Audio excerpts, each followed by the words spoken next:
رکوع نمبر 16. یا ایھا النبی جاہد الکفار والمنافقین واغلظ علیہم. اے نبی، کافروں اور منافقوں سے جہاد جاری رکھو، ان پر سخت ہو جاؤ، ان کی اصلی جگہ دوزخ ہے جو نہایت بدترین جگہ ہے. یہ اللہ کی قسمیں کھا کر کہتے ہیں کہ انہوں نے نہیں کہا، حالانکہ کفر کا کلمہ یقیناً ان کی زبان سے نکل چکا ہے اور یہ اپنے اسلام کے بعد کافر ہو گئے ہیں، اور انہوں نے اس کام کا قصد بھی کیا جو پورا نہ کر سکے. یہ صرف اسی بات کا انتقام لے رہے ہیں کہ انہیں اللہ نے اپنے فضل سے اور اس کے رسول نے دولت مند کر دیا. اگر اب یہ توبہ کر لیں تو یہ ان کے حق میں بہتر ہے، اگر منہ موڑیں گے تو اللہ انہیں دنیا اور آخرت میں دردناک عذاب دے گا، اور زمین بھر میں ان کا کوئی حمایتی اور مددگار نہ ہوگا. ان میں سے وہ بھی ہیں جنہوں نے اللہ سے عہد کیا تھا کہ اگر وہ ہمیں اپنے فضل سے مال دے گا تو ہم ضرور صدقہ خیرات کریں گے اور اچھی طرح سے نیکوکاروں میں شامل ہو جائیں گے. لیکن فلما آتاہم من فضلہ بخلوا بہ وتولوا وہم معرضون.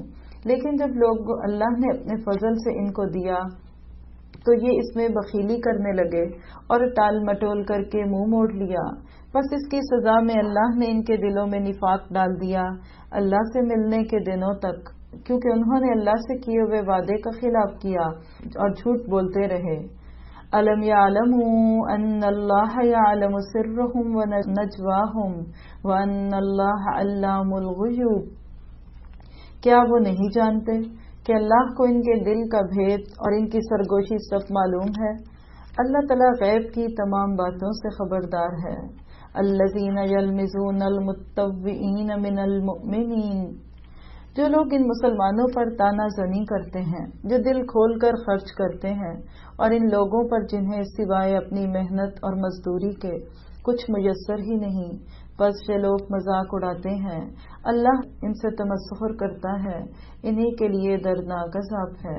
استغفر لہم او لا تستغفر لہم. ان کے لیے تو استغفار کر یا نہ کر، اگر تو 70 مرتبہ بھی ان کے لیے استغفار کرے گا تو بھی اللہ ہرگز ان کو نہ بخشے گا.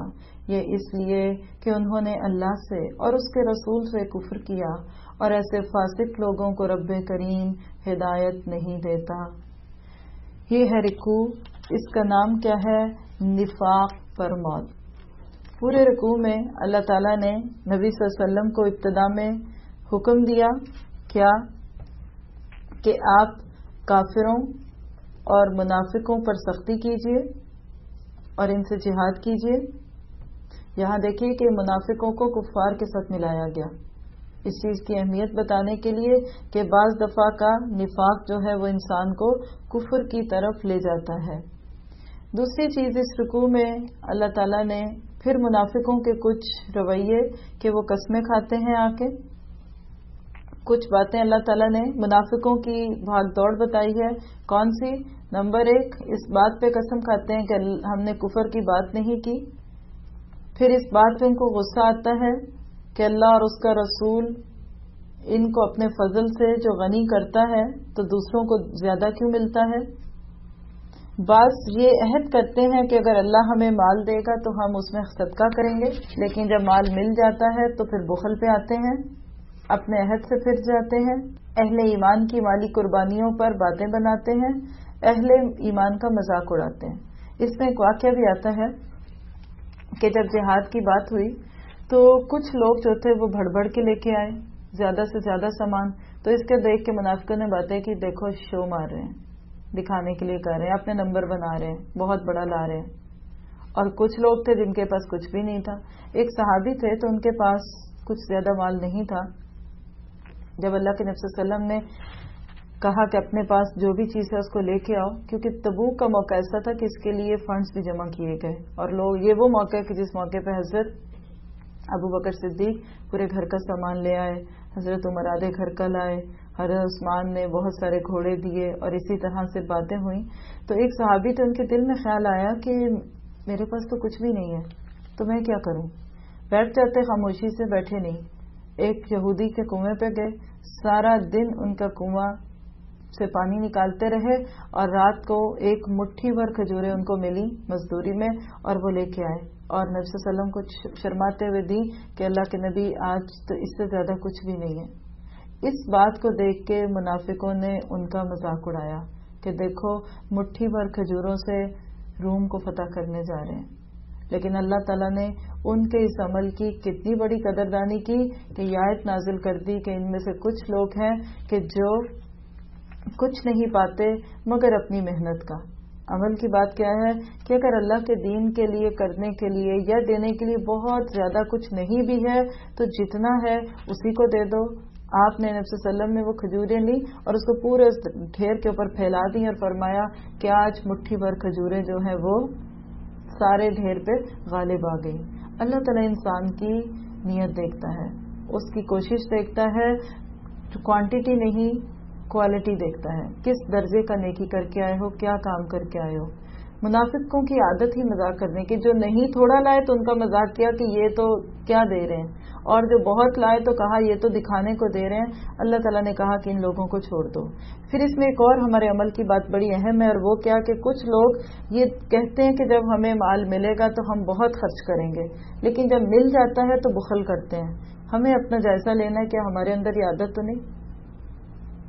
مال کے ساتھ کچھ اور بھی ہو سکتا ہے، ہم کہتے ہیں نیکی کا کوئی موقع ہے ہم بڑھ چڑھ کے آگے بڑھیں گے، پھر موقع آ جاتا ہے تو پھر ہم کہتے ہیں نہیں اب ہم مصروف ہو گئے، اب آپ کچھ اور کر لیں، ہم اب انٹرسٹڈ نہیں رہے۔ یہ ایک مذاق ہوتا ہے دین کے نام کے ساتھ۔ کچھ لوگ ایسا مذاق کرتے ہیں، ایسے لوگ صرف اپنے ہی مجرم نہیں ہوتے، اس دین کے اس کاز کے اندر بھی ایک ان کا حصہ جو ہے وہ برے رنگ میں ڈلتا ہے۔ اور آخر میں آیت میں ایک بات ہوئی منافقوں کے ناطے سے، تھوڑا سا بتانا چاہوں گی منافقت کی بات، کیونکہ اس پورے رکوع صورت میں خاص طور پہ کل ابتدائی حصہ آپ پڑھیں گے جب آکے انشاءاللہ تعالی تو منافقوں کے بہت سارے پول کھولے گئے۔ اور غزوہ تبوک ہی وہ غزوہ تھا کہ جب نبی صلی اللہ علیہ وسلم کو منافقوں کے نام بھی بتا دیے گئے تھے، لیکن یہاں جو بات ہوئی وہ کیا تھی؟ عبداللہ بن ابی کی۔ نبی صلی اللہ علیہ وسلم جب مدینہ میں آئے تو اس سے پہلے عبداللہ بن ابی کو سردار بنایا جا رہا تھا، اس کی رسم تاج پوشی تھی، لیکن جب نبی صلی اللہ علیہ وسلم آ گئے تو لوگوں کی توجہ آپ کی طرف ہو گئی۔ سورۃ بقرہ میں آپ کو یہ چیز بتا چکی ہوں، پہلے پارے پہ یاد ہونا چاہیے آپ کو۔ تو بہرحال پورا وقت عبداللہ بن ابی مسلمانوں کے ساتھ رہا، لیکن دل میں نفاق تھا، کھوٹ تھا۔ تو جب اس کی موت کا وقت آیا تو اس وقت پھر اللہ کے نبی صلی اللہ علیہ وسلم کے پاس ان کا بیٹا آیا، عبداللہ ہی نام تھا، صحیح نیک صحابی تھے، تو کہنے لگے کہ اللہ کے نبی صلی اللہ علیہ وسلم میں جانتا ہوں کہ میرا باپ گناہ گار تھا، لیکن اسلام کا کلمہ تو پڑھتا ہی تھا، آپ اس کی نماز جنازہ پڑھا دیں۔ نبی صلی اللہ علیہ وسلم کا دل چونکہ نرم تھا اور آپ کبھی اپنے دل میں کوئی برائی نہیں لیتے تھے، آپ وہ ساری باتیں بھول کے جو عبداللہ بن ابی نے حضرت عائشہ رضی اللہ تعالیٰ عنہا پہ تہمتیں لگائیں اور آپ کے اوپر باتیں کی، آپ اس کی نماز جنازہ کے لیے تیار ہو گئے۔ بلکہ بعض روایتوں میں آتا ہے کہ عبداللہ نے کہا کہ اللہ کے نبی آپ اپنی قمیض دے دیں، میں چاہتا ہوں کہ میرے باپ کو آپ کے کرتے میں کفن دیا جائے، شاید اللہ اس کے گناہوں کو معاف کر دے۔ اور آپ دیکھیے کہ اولاد کی ہمیشہ خواہش ہوتی ہے کہ ماں باپ جیسے بھی ہیں اللہ تعالیٰ ان کو ڈھانپ لے۔ نبی صلی اللہ علیہ وسلم نے ذرا بھی دیر نہیں کی، اپنا کرتا اتار کے دے دیا، اور آپ میں سے شاید کچھ لوگوں کو پہلے سے معلوم ہو کہ عبداللہ بن ابی نبی صلی اللہ علیہ وسلم کے کرتے میں کفنایا گیا۔ اس کے باوجود یہ ساری کوششیں، اور آپ نے یہ کیوں کیا؟ عبداللہ بن ابی کا ایک احسان تھا۔ غزوہ بدر میں جب جنگی قیدی آئے، ان میں نبی صلی اللہ علیہ وسلم کے چچا عباس رضی اللہ تعالیٰ عنہ بھی تھے، اونچے لمبے تھے، چوڑے تھے، کسی کو ان کی کپڑا پورا نہیں آیا تو عبداللہ بن ابی کا کرتا اس وقت پورا آیا تھا تو اس نے وہ نبی صلی اللہ علیہ وسلم کو دیا تھا۔ آپ نے اپنا کرتا دے کے ان کا وہ بھی احسان میں اتار دیا۔ بعض روایتوں میں آتا ہے کہ آپ نے اپنا لعاب دہن تک اس کی قبر میں ڈالا، لیکن اللہ تعالیٰ کہتے ہیں آپ ایک نہیں 70 بار اس کی دعائیں مغفرت کریں، ہم نہیں بخشیں گے۔ آج لوگ خانہ کعبہ میں جاتے ہیں اور زمزم سے کفن کو دھلا کے آ جاتے ہیں، تو پھر نتیجہ کیا نکلتا ہے؟ کہتے ہیں ہم بخشے گے۔ بہت سارے لوگوں میں ایک غلط فہمی ہے جو دور کرنا چاہوں گی کہ زمزم کے دھلے ہوئے کفن کو پہنانے سے مردہ بخشا جائے گا۔ بعض لوگ کلمہ لا الہ الا اللہ کی چادروں کے اوپر دفناتے ہیں۔ اصل بات کیا ہے کہ دل میں اگر ایمان نہیں تو اوپر کی ساری چیزیں بیکار ہیں۔